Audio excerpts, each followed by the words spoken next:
An increase in fuel duty is unlikely to be included in the upcoming budget as the Chancellor does not want to contribute to pump price increases during the pandemic, according to Chancellor Rishi Sunak and his Tory predecessors have kept fuel duty at the same level for 10 years, but Mr Sunak is believed to have been open to raising the tax on petrol and diesel due to the government's screen. The start of the coronavirus pandemic last year led to Mr Sunak freezing fuel duty as he did not want to increase the cost of driving at a time when people are reluctant to use public transport or discouraged from doing, with the UK set to be under COVID-19 restrictions until late June at the earliest and oil prices rising. Mr Sunak is likely to freeze fuel duty for an 11th consecutive year when he announces his budget on Wednesday, March 3rd. The Guardian reports more people are still using cars as safer mode of transport, a Treasury source told The Guardian, and there is a massive cost to electric vehicles at the moment that feels like the priority to address. In his March 2020 budget, as Mr Sunak announced the tax on petrol and diesel will remain at 57.95p per litre,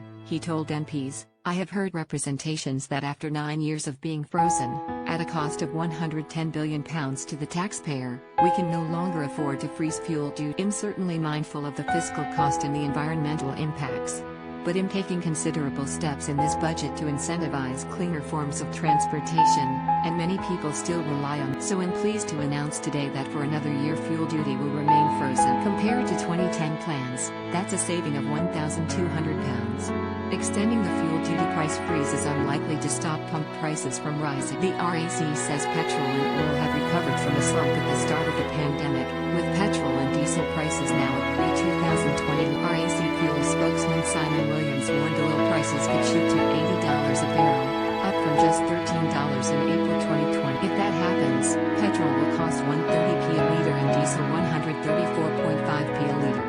He added, with the Chancellor's budget now less than 2 weeks away, the last thing drivers, and possibly the economy, need is a fuel duty increase, not least as petrol prices have now been rising for 13 consecutive weeks. A hike in duty at a time of rising fuel prices could put unprecedented pressure on lower-income households and might have the negative effect of forcing everyone who depends on their cars to consider cutting back on other